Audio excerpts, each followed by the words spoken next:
सबसे बड़ा माया का फसाव यह हो रहा है कि हमारी भोगों को भोगने से कभी तृप्ति नहीं हो रही, और जिसकी इंद्रियां भोगों में लगी हुई तो ज्ञान की बातें कर सकता है, ज्ञान बिल्कुल नहीं हो सकता। ये बात मान लीजिए, चाहे जितना वो ज्ञान की बातें करे, भगवदानंद का स्पर्श नहीं हो सकता अंदर। ये सिद्ध बात है, सिद्ध। शरीर भोग भोगे, इंद्रियां भोग में सुख खोजे, मन संकल्प भोगों का करे, बुद्धि निश्चय सत्य भोगों में करे, तो किनके द्वारा परमात्मा तत्व का अनुभव हुआ भाई? किसने परमात्मा तत्व का अनुभव हुआ? आत्मा तो अज्ञानियों में जीव की त्यों वैसे ही है, तो तुमने क्या अनुभव किया? तो वो ज्ञान केवल नाटक रह जाता है। ज्ञान की शुरुआत ही होती है, भोगाभ्यास को तत्काल रोक दिया जाए। जिस दिन से सत्संग सुना उसी दिन से, जैसे एक ब्रेक होती धीरे धीरे लगाई जाती है, और एक ब्रेक होती है कि अगर तुरंत नहीं लगाई गई तो घटना घट जाएगी।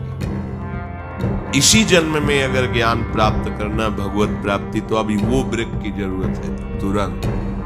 अब लो नशानी, अब ना नशा। निर्वाह भगवान करेंगे, क्योंकि भगवद आश्रित हो। न चेन्द्रियाणाम भोगाभ्यासेन वै तृष्णम कर्तुम शक्यम। आपके अंदर जो प्रेरणा हो रही कि इन भोगों को भोग लें तो सुखी हो जाए, तो कह रहे कभी नहीं, जीवन भर भोग लो, कभी तुम्हारे अंदर यह अनुभव नहीं आएगा कि तुम सुखी हो गए भोग के। न चेन्द्रियाणाम भोगाभ्यासेन वै तृष्णम कर्तुम शक्यम। तुम भोग भोगते हुए कभी शांति को प्राप्त नहीं हो सकते।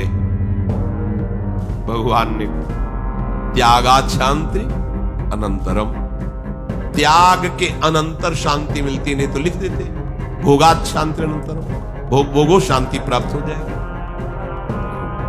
शास्त्रों में न जातु कामः कामानामुपभोगेन शाम्यति हविषा कृष्ण वर्तमेव भूय एवाभिवर्धते। जब तुम्हारे अंदर भोग भोगने की इच्छा जागृत होती है और तुम उसे भोग देते हो, तो ऐसी गलती करते हो जैसे आग में घी डाल दो तो और आग प्रज्वलित हो जाएगी। आग में घी डालने से वो बुझेगी नहीं, वो प्रज्वलित हो जाएगी। ऐसे ही कामोपभोग की वासना से जब तुम काम का सेवन करते हो तो वो तुम्हारे अंदर तृष्णा पैदा कर देती, भयंकर आग भोग की। फिर वो पागल आदमी कहा जाता है, उसको समझ में नहीं आता कि धर्म क्या है अधर्म क्या है। तो कह रहे यतो भोगाभ्यास मनु विवर्धन्ते रागाः कौशलम चेन्द्रियाणाम। अब वो जब भोग भोग कर शांति प्राप्त की चाह करने लगा, सब कर तो यही रहना, सबके अंदर भगवान की आज्ञा उल्लंघन की वृत्ति बैठी हुई है। भगवान कह रहे त्यागात् शांति अनंतरम, हमारे अंदर वृत्ति बैठी हुई कि मैं भोग कर एक बार तो देख लूं तो शांत हो जाऊंगा। क्या है? और एक बार जो इस दलदल में उतरा आज तक नहीं निकल पाया। जब से सृष्टि हुई तब से एक बार के लिए ही उतरा था और आज तक नहीं निकल पाया इस दलदल से। क्यों?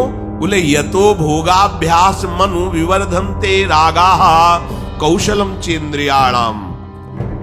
भोगों को भोगने से भोग में और प्रियता बढ़ जाती है, और विषयासक्ति बढ़ जाती है। फिर वो कौशल के द्वारा भोग भोगना चाहता है, विविध कलाओं के द्वारा विविध परिवर्तन कर करके, स्थान का परिवर्तन, शरीर का। अब ये शरीर नहीं, दूसरा शरीर चाहिए, इस स्थान में नहीं, अमुक स्थान में, इस प्रक्रिया से नहीं, ऐसी प्रक्रिया से। यतो भोगाभ्यास मनु विवर्धन्ते रागाः कौशलम चेन्द्रियाणाम। इंद्रियां और बलवान होकर उसे कुकर्म में फंसाती जाती है। तस्माद् अनुपायः सुखस्य भोगाभ्यासः। अब सुख की चाह और बढ़ गई और खोज उन्हीं भोगों में रहा है जहां अशांति, दुख, क्लेश, बंधन।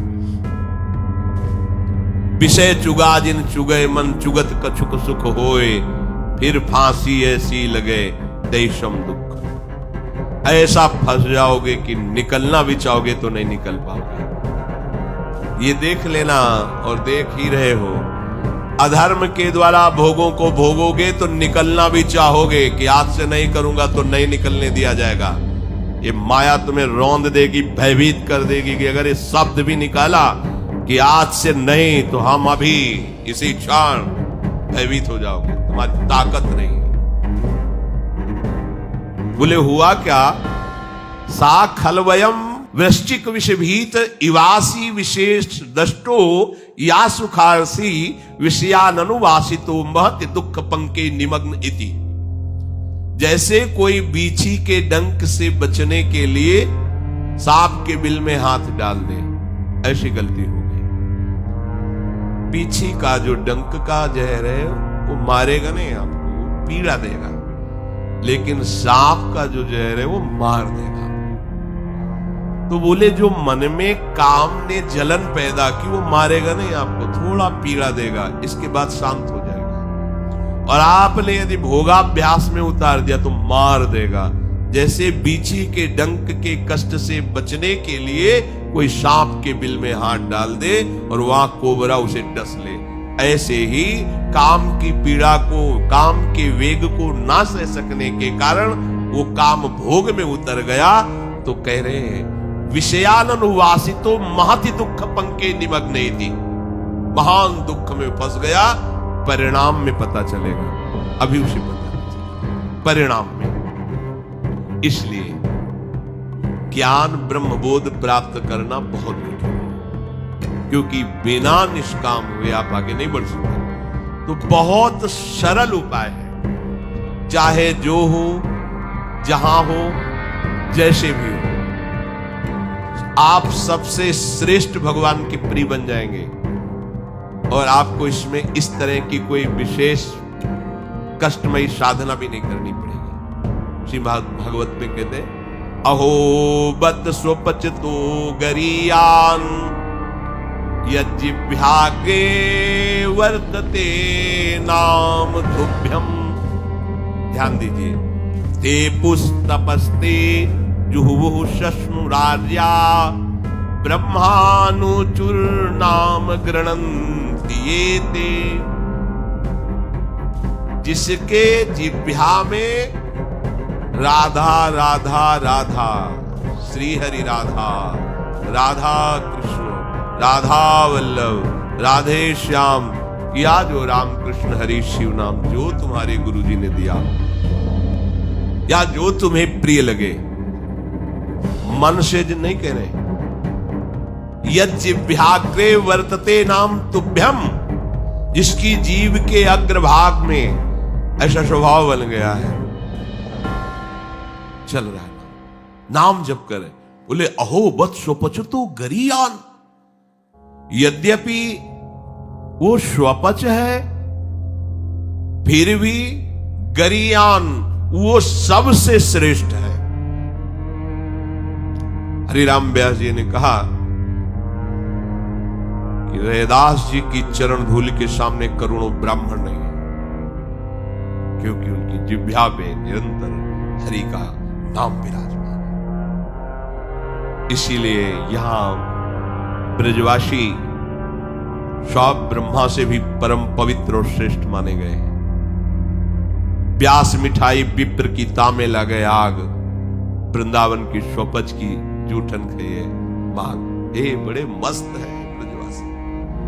प्रातः काल एक बार मंगला करके श्री जी की जा रहे थे, तो एक माई ठेलिया में उड़ा कर कड़े से मस्ती बिहारी जी के पद गा रही, जपे जा राधा राधा नाम, बसे जा श्री वृंदावन धाम, मिलेंगे कुंज बिहारी ओढ़ के काम। ठेलिया कूड़ा के लिए रोका और कुछ पेट दिया, चरणों प्रणाम। ये है हमारे वृंदावन, जिनकी जिह्वा में बिहारी बिहारी जो का जस बसा हुआ है, परम पावन श्रीधाम वृंदावन की परिचर्या में लगी।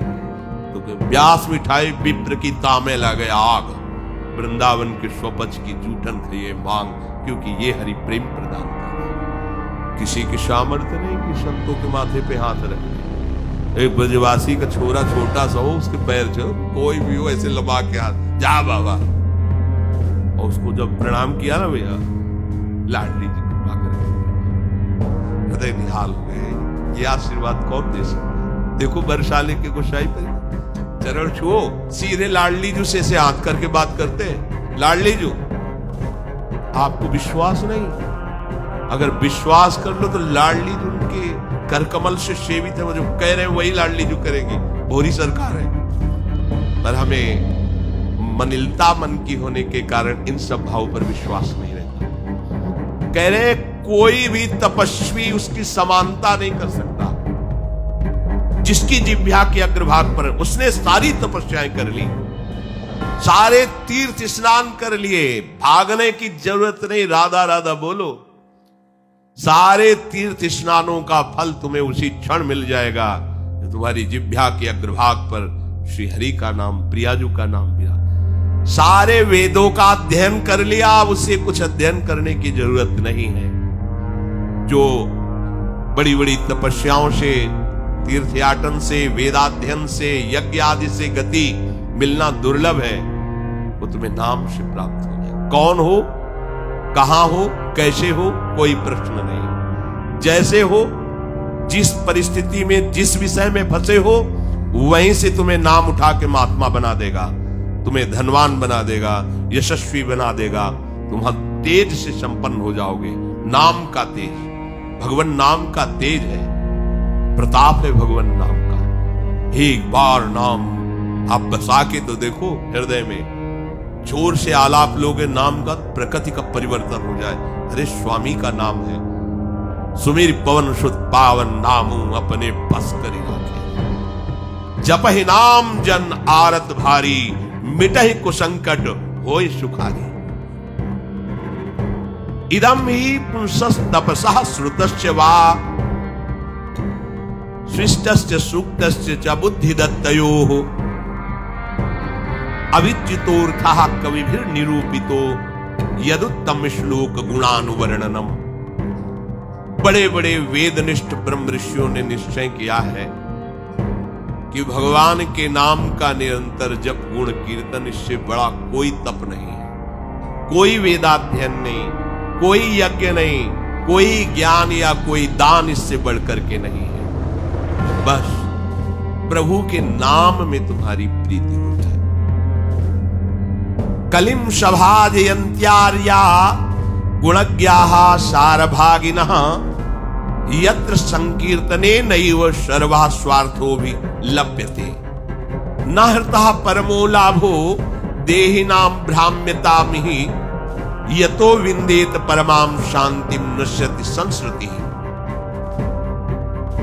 ये कलिकाल किसी को बख्शेगा नहीं, अगर नाम जप नहीं तो बुद्धि को भ्रष्ट कर देगा। इसका प्रभाव है कपट, चतुरता, बेईमानी और पापाचरण में रति, इसका प्रभाव है। कली इन दोषों से संपन्न है, पर एक इसका महान गुण है, जिसकी जिह्वा पे प्रभु का नाम होगा, इसके कोई भी दोष उसका स्पर्श नहीं कर सकते, और कली स्वयं भयभीत हो जाता है जिसकी जिह्वा पे नाम है। इसकी एक बड़ी प्रशंसा है, 10,000 वर्ष तपस्या करने पर जो फल मिलता है, 24 घंटे निरंतर नाम जप करने से मिल जाएगा। कलयुग की ये विशेष महिमा है। हम लोगों को भगवत प्राप्ति बड़ी सहज है। दाहिने पैर के अंगूठे के बल हाथ उठा के ऊपर, बोले कितने हो? 10,000 वर्ष। 10 सेकंड नहीं खड़े हो सकते नहीं, दाहिने पैर के अंगूठे के बल हाथ उठा के 10 सेकंड नहीं खड़े हो सकते। और वो अवश्य भगवान की प्राप्ति की बात नहीं कही गई, वो अलग अलग कामनाओं की अलग अलग लक्ष्य। 24 घंटे नाम कीर्तन करने से वो फल प्राप्त हो जो उनको 10,000 वर्ष ऐसे करने से। कलयुग का बड़ा प्रताप है। जो तुम स्वार्थ की पूर्ति चाहते हो या परमार्थ की पूर्ति चाहते हो, या तुम रोग का नाश चाहते हो, तो एकमात्र उपाय है भगवान के नाम का निरंतर जप। निरंतर शब्द में बड़ी कठिनता है। महात्मा जन इसी का प्रयास करते हैं। अव्यावृत भजना ये सिद्ध अवस्था है, निरंतर भजन। आपसे निरंतर ना हो तो थोड़ी थोड़ी देर में स्मरण करने का अभ्यास बना लीजिए। एक बार सत्संग में अगर 5 मिनट में एक बार राधा बोल दो, हर 5 मिनट में एक बार राधा बोलना है, राधा 5 मिनट फुर्सत करो, चिंतन या कार्य जो करो, और 6वां मिनट न लगने पावे फिर 5 मिनट राधा। एक दिन आप देखना निरंतर नाम चलने लगेगा। इससे विषयों के प्रति जो आसक्ति है वो एक बार तो बढ़ेगी। होम्योपैथिक दवा जैसे रोग एक बार उभरेगा, आपको लगे वो बढ़ती नहीं, अंदर छुपी हुई निकलती। ध्यान से सुनोगे तो प्रश्न खत्म हो जाएंगे। अपने लोगों के प्रश्न रहते हैं, जब भजन में बैठते हैं तो बड़ा मन चंचल होता है, बड़ी गंदी बातें आती हैं, ये वो। हम भी कह रहे हैं, जब आप नाम जपना शुरू करोगे तो पहले आपको जलन होगी, आपके अंदर ये विकार दिखाई देंगे, पर ये आते नहीं हैं, ये जाते हैं। धीरे धीरे इनका शमन हो जाएगा। और जब कभी आपको ऐसा लगे कि अब नाम जपने में हमारा एकाग्रमन नहीं हो रहा, तो बहुत सुंदर उपाय है, ताली बजाकर नाम कीर्तन करने लगो। अपने को विजय प्राप्त करना है मन पर और विषय भोगाभ्यास पर। और ये ऐसा नहीं कि ये नाचना गाना है सब, ऐसा नहीं, इससे भगवान की प्राप्ति हो जाती है। जितने बड़े बड़े महान भक्त हुए सब नृत्य करते थे। मीरा जी रात रात भर नृत्य करती गिरधर के साथ। नरसिंह मेहता की करताल प्रसिद्ध है, 4 भक्त साथ है करताल लेकर नाचते, गोविंद रीच जाते हैं। जहां कहीं 4 भक्त मिलकर कीर्तन करते होते हैं, नृत्य करते होते, उन्हीं के बीच में गोविंद भी नाचते होते हैं। हमारी अभी दृष्टि मायाकृति, इसलिए हम देख नहीं पा रहे। प्रहलादस तालधारी तरल गतितया चोद्धवा कांशधारी वीणाधारी सुरसिंह स्वर कुशलतया राग करता अर्जुनो भूत इंद्रो वादीन मृदंगम जय जय सुकराहा कीर्तने ते कुमारा यत्रागे भाववक्ता सरस रचनया व्यास पुत्रो बभूव। एक बार इन बड़े भक्तों का मिलन हुआ। श्री प्रहलाद जी, उद्धव जी, नारद जी, सनक सनंदन जी, सुखदेव जी आदि। अब इतने बड़े महापुरुष एकत्रित हुए तो बोले भगवान को बुलाया जाए प्रगट में। बोले एक ही उपाय है, मद भक्ता यत्र गायंती तत्तिष्ठाम नारदा। नारद जी ने कहा भगवान वहीं आ जाते हैं। तो श्री प्रहलाद जी ने ताल देना, ये भगवान को बहुत प्रिय। अगर आपको कोई संगीत नहीं आता तो भगवान का प्रिय संगीत है ये, राधा राधा राधा राधा राधा। ना किसी की जरूरत है और ना किसी के सहयोग। ले भाई ढोलक हारमोनिया अगर नहीं बजा लेते, कोई राग ले, हम कह रहे कोई राग ले, राधा राधा राधा राधा ताल की, ये हमारा ताल बज रहा है। ये बहुत बहुत ही काम की बात है। आप मान लीजिए, आपको मन लगाने के लिए बहुत बढ़िया उपाय, तो भगवत प्रसन्नता का बहुत बढ़िया उपाय। जहां आपका मन न लगे, सुनो आप देखना मन लग जाएगा। उद्धव जी ने मंजीरा उठाया। अब मंजीरा सब कोई न बजा पाए तो ऐसे ही इसको करते, राधा राधा राधा जय जय राधा श्री हरिवंश राधा उल्लभ से वो आ जाएगा बजाना। हम ये देख रहे हैं कि प्रभु समस्त कलाओं से युक्त है और आप उनका गुणगान करो तो सीख जाएंगे। इतनी बड़ी बच्ची है, स्कूल ही नहीं गई, पूरी चतुरासी जी कंठस्थ सुधा निधि। आश्चर्य है, सुधा निधि के श्लोक बोलने में व्याकरण पढ़े हुए भी लड़खड़ा जाएंगे, ककहरा नहीं पढ़े, गई नहीं स्कूल। ये सर्वाश्चर्य में सकल विद्या विदित रहस्य श्री हरिवंश हित। हमारी स्वामिनी सकल विद्या विदित है, आश्रय निर्मल हृदय ने लिया, वाणी प्रकाशित है। श्री चतुरासी जी कंठ। हम तो आश्चर्य, पर सर्वाश्चर्य में स्वामिनी जो, इसलिए क्या नहीं आपको ज्ञान हो जाएगा। आपको क्या पता नहीं चल जाएगा। जब प्रभु का पता चल गया तो सब उन्हीं में समाये हुए सब ज्ञान आ जाएंगे। श्री उद्धव जी ने मंजीरा उठाया और नारद जी का प्रसिद्ध वाद्य तो वीणा जी है ही। और अर्जुन जी राग आलापने लगे। इंद्र ने मृदंग बजाना शुरू किया। सनक सनंदन बीच बीच में जय हो, ये कोई हंसी मजाक नहीं, जैसे कीर्तन में आप लोग बोलते हैं जय हो जय हो जय हो, आप बोलते ना, ये साधारण बात नहीं है। भगवान बहुत प्रसन्न होते इससे। बोले ये सनक सनंदन सनातन सनत कुमार बीच में नाम कीर्तन में जय ध्वनि बोलने लगे, जय हो जय हो। और सुखदेव जी भाव भंगियां प्रकट करने लगे।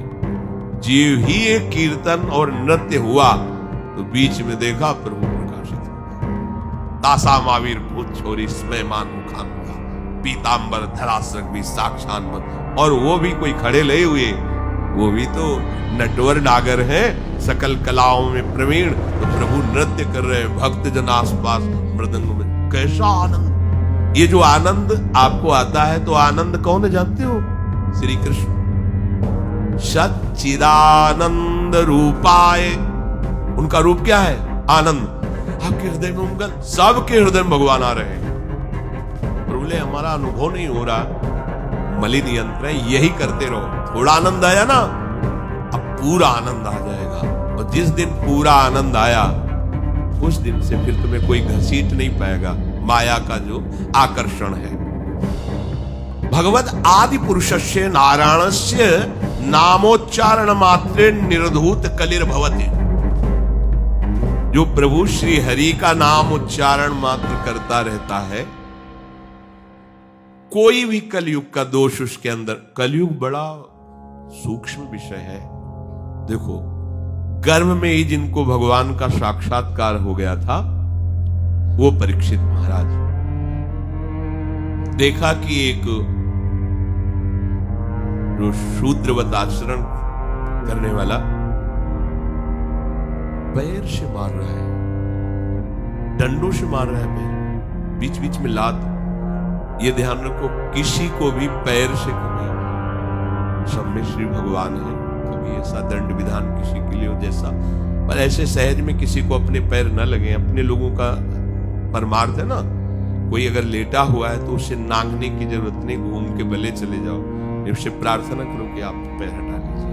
ये ऐसे किसी को नांगना, किसी के पैर मारना, ये सब गंदे आचरणों में आता है। भक्तों के द्वारा ऐसा नहीं होता। हमें तो आश्चर्य हुआ, पूज्य श्री चंद्रशेखर बाबा के एक जो अंग सेवी थे, उन्होंने बताया कि बाबा का श्री चरण एक बार हमारी पादुका को छू गया, तो बाबा पादुका को ऐसे ऐसे।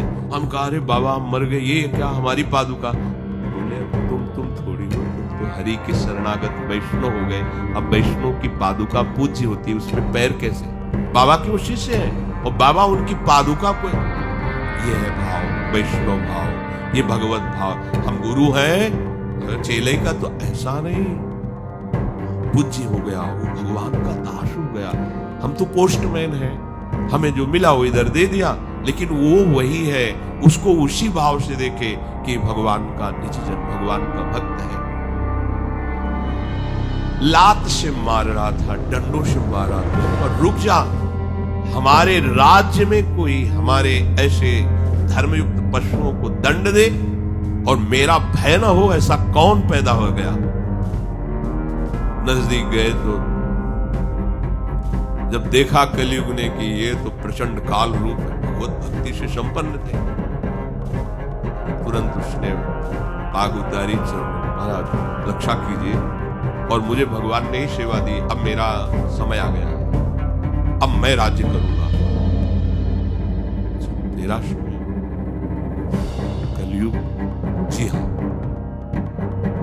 देखो उसका परिचय कहां से हुआ? अधर्माचरण से ही। तो उनका जब तक मैं जीवित हूं तब तक तेरा राज्य नहीं आने दूंगा, हमारी प्रजा में अधर्माचरण फैल जाएगा।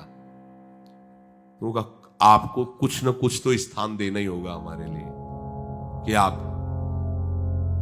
ठीक है मदिरालय, और जो मदिरा सेवन करे, और जहां शरीर को बेचा जाता हो, भ्रष्टाचरण किए जाते हो, जहां जुआ खेला जाता हो, ये द्वैत कीड़ा, मद्यपान करना, व्यभिचार करना। व्यभिचार उसे ही कहते हैं जो धर्म से रहित काम संभोग होता है, जो अपनी एक पत्नी व्रत रहकर भगवान की भावना से संतानोत्पत्ति की क्रिया, वो से व्यभिचार नहीं कहते, वो दोष युक्त नहीं, गृहस्थ धर्म के अंतर्गत है। लेकिन जो अन्य ऐसी भावना कलयुग को आदेश दिया कि आप रह सकते हो, जो मदिरा पीता है, जो भ्रष्टाचरण करता है और जो मांस खाता है और जो देव कीड़ा करता है, आप, क्योंकि वहां कोई ऐसा करता ही नहीं था, यहां रह सकते हो। महाराज आपने सब गंदे गंदे स्थान तो दे दिए, थोड़ा तो सांस लेने की जगह दो। उनका ठीक है, अधर्म से कमाया हुआ स्वर्ण उसमें वो खुश हो गए। हाँ हाँ ठीक है महाराज, आपकी आज्ञा के विरुद्ध बिल्कुल नहीं चलूंगा। चले।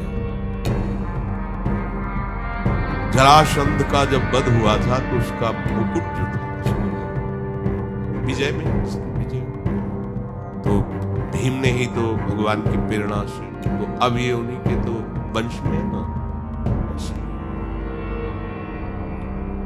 धरते ही शिकार की वृत्ति जागृत हुई।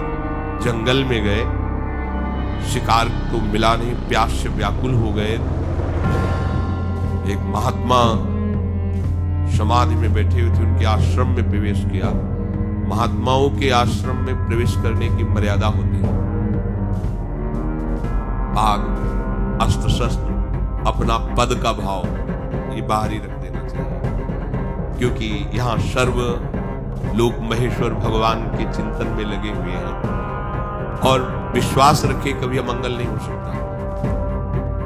तुम्हारे अंग रक्षक तुम्हारी रक्षा नहीं कर सकते जैसा भगवान नाम रक्षा करता है। तो भगवान नाम का वहां सुरक्षा कवच होता है जहां भगवत प्रेमी महात्मा होते हैं। इसलिए बहुत जगह शास्त्रों में पाया गया है। जैसे कर्ण ऋषि के आश्रम में दुष्यंत जी तो अंगरक्षकों को बाहर ही छोड़कर अपना राजमुकुट और चरण पादुका उतार करके बड़ी दैन्यता से, ऐसे कई जगह महात्माओं के, पर आज ही भूल गए। ऐसे सीधे आश्रम में प्रवेश किए, घोड़े से उतरे, कोई है, प्यास लगी है। तो ये मर्यादा है कि यदि राजा पधारे तो खड़े होकर उसका स्वागत किया जाता है, क्योंकि हम राजा के राज्य में रहकर भजन करते हैं। वो राजा हमारे भगवान का स्वरूप है, उसका खड़े होकर स्वागत और अर्घ आदि दिया जाता है। ऐसा पूर्व ऋषियों ने किया भी है।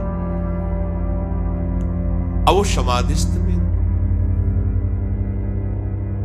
शमीक ऋषि उनका नाम, नजदीक गए, बड़े बड़े महात्माओं के दर्शन किए होंगे, तो क्या जानते नहीं कि समाधि अवस्था में है। समाधि अवस्था केवल शरीर दिखाई दे रहा है, बाहर से आप उसे मृत जैसा भी कह सकते हैं। अमृत स्थिति है, प्राण वायु भी संचलन नहीं हो रहा है। भगवदाकार अंदर से बाहर से सब क्रियाएं रुकी हुई। समाधि की अलग अलग स्थितियां होती हैं। तो आज इनको देखो, कलयुग का प्रभाव, उनको ढोंग नजर आ रहा है। राजा आया, इससे क्या बात करना है, बस ये बात सोच करके तुम आंख मूंद के बैठ गए। बाहर निकले, देखा एक मरा हुआ सर्प पड़ा हुआ था, उसे उठाया, उनके गले में डाल दिया। ये कलयुग का दोष। एक महात्मा पर पाखंड का आरोप। जब कलयुग चढ़ जाएगा तो तुम्हें सब ऐसे नजर आएगा, सब पाखंडी है, सब भ्रष्ट है, अरे सब नाटक है, कलयुग का स्वभाव। और उनका अपमान करने की चेष्टा, ये अपमान है। अच्छा, उनको ये पता भी नहीं है कि कोई आया है, कोई ऐसी चेष्टा कर रहा है। चले गए। कुछ ब्रह्म ऋषि बालक कोई सेवा कार्य से आश्रम में प्रवेश किए तो देखा समीक ऋषि के गले में मरा हुआ सर्प। वहां बाहर वनवासियों से पूछा कौन आया था, बोले चक्रवर्ती सम्राट महाराज परीक्षित। दूसरा कोई नहीं गया, नहीं तो ऐसा अमंगल कार्य, इतना उनका अभद्र व्यवहार। एक ब्रह्म ऋषि से, छोटे छोटे बालक ही ऋषियों के थे, गए और श्रृंगी ऋषि तर्पण कर रहे थे सूर्य भगवान का, तो जाके कहा कि आपके पिता के गले में मरा हुआ सर्प महाराज चक्रवर्ती सम्राट परीक्षित ने डाल दिया है। ऐसा धर्म का शासन करने वाला राजा अब इतना अधार्मिक हो गया कि संत महात्माओं की स्थिति को भी नहीं जानता और अपमान कर दिया। ये समझते हैं कि इनको कोई दंड नहीं दे सकता, तो ये भूल करते हैं। ये दंडधारी राजाओं से भी बढ़कर प्रचंड दंड देने का अधिकार ब्रह्म ऋषियों के पालकों को भी है। जल उठाया और कहा, मैं सत्य को साक्षी करके इस राजा को शाप देता हूं, 7 दिन के अंतर्गत भयंकर रूप धारण करके तक्षक डसे, उसके 7वें दिन मृत्यु हो जाए। और बधाए अपने पिता के गले में लिपट कर रोने लगे। बहुत हिलन डुलन रोने की आवाज, धीरे धीरे प्राणवायु संचलित हुई। आंख खुला, रो क्यों रहे हो? रो कहा कि गले में सर डाल करके परीक्षित जय शाप मान, कोई बात नहीं है। और हमें चाहिए था कि हम उनका उठकर स्वागत करते, उनको जलाते पिलाते, गलती हमारी है, वो ब्रह्म। तो अन्य ऋषि बालकों ने कहा कि श्रृंगी ने तो शाप दे दिया। भयंकर ऐसा कैसे? कहा वो शाप की योग्य, क्या शाप दिया? बोले 7 दिन में तक्षक सर पाएगा, डस लेगा। अब तो उनकी भी सामर्थ्य नहीं, पिता की भी मिटा सकते। ब्रह्म ऋषि के वचन ऐसे नहीं होते। तो ना ब्रह्मणत्व रह गया, न तपस्या रह गई, न भजन रह गया है, न भाव रह गया है। दिन भर हम झूठ बोलते रहते, तो हम कुछ भी बोले क्या लागू होगा? जो सत्य का चिंतन करता है, ब्रह्मचर्य से रहता है, सत्यवाणी बोलता है, वो आज भी बोल दे तो वैसे ही हो जाएगा जैसा बोले। एक बालक के वचन को ब्रह्म ऋषि भी नहीं मिटा सकते। अपने शिष्यों को भेजा, जाओ निवेदन करो महाराज परीक्षित को। उधर हो गए, जीव ही मुकुट उतार कर, ये क्या हो गया मेरे द्वारा? ये क्या? हाय हाय मच गया हृदय में। मैं किसी महात्मा के साथ ऐसा व्यवहार कैसे कर सकता हूं? भगवान मुझे दंड दे।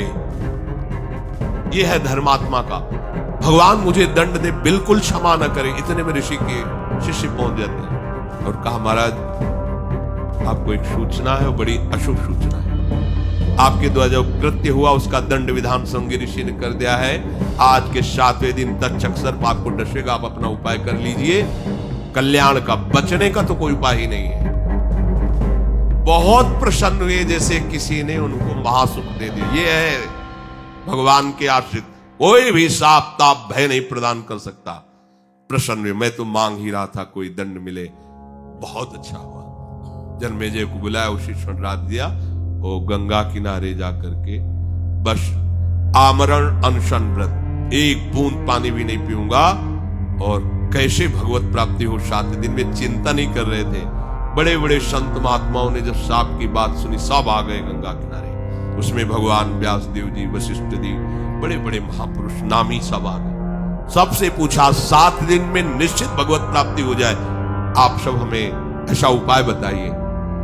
सब आपस में विचार ही कर रहे थे। इतने में देखा कि आनंद में मगन हुए निर्वस्त्र दिगंबर भगवान सुखदेव, 16 वर्ष की अवस्था है, कृष्ण नाम जिह्वा से निकल रहा है, जीव ही आए सब। कैसे 7 दिन में भगवत प्राप्ति? बोले 7 दिन के पहले ही तुम्हें हम साक्षात्कार करवाएंगे। श्रीमद् भागवत श्रवण कराया और पूछा, बेटा परीक्षित, तुम्हें इस समय क्या तक्षक से डर है? उनका नहीं भगवान, आपने मुझे ऐसी स्थिति प्रदान कर दी कि एक तक्षक क्या करोड़ों महाकाल का रूप धारण करके भी आवे, ये कोई डर नहीं, क्योंकि मैं ऐसी स्थिति को प्राप्त हो गया हूं, मृत्यु मुझे छू नहीं सकती। इतने बड़े महापुरुष को भी कलयुग ने ठग लिया था, पर भगवान का आश्रय था ना। तो कह रहे हैं कि कलयुग का बिल्कुल भी प्रभाव उसके ऊपर नहीं पड़ेगा जो नाम जप करता रहेगा। बचो, इसलिए हम आपसे बार बार लगभग 2-4 दिन में सत्संग में प्रार्थना करते कि शराब मत पियो, बुद्धि भ्रष्ट कर देगा, कलयुग का स्थान है, ये वो कार्य करा देगा, इसी जीवन में तुम जीने लायक नहीं रहोगे।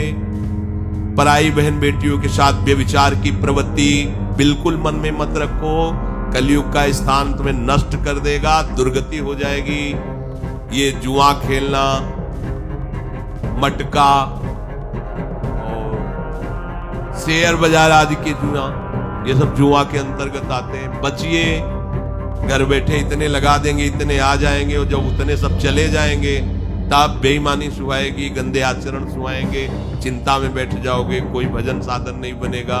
मेहनत करो, धर्म से कमाओ, मांस मत खाइए, कलयुग का निवास स्थान है। मांस खाओगे बुद्धि भ्रष्ट हो जाएगी, कलयुग तुम्हारी बुद्धि भ्रष्ट कर देगा।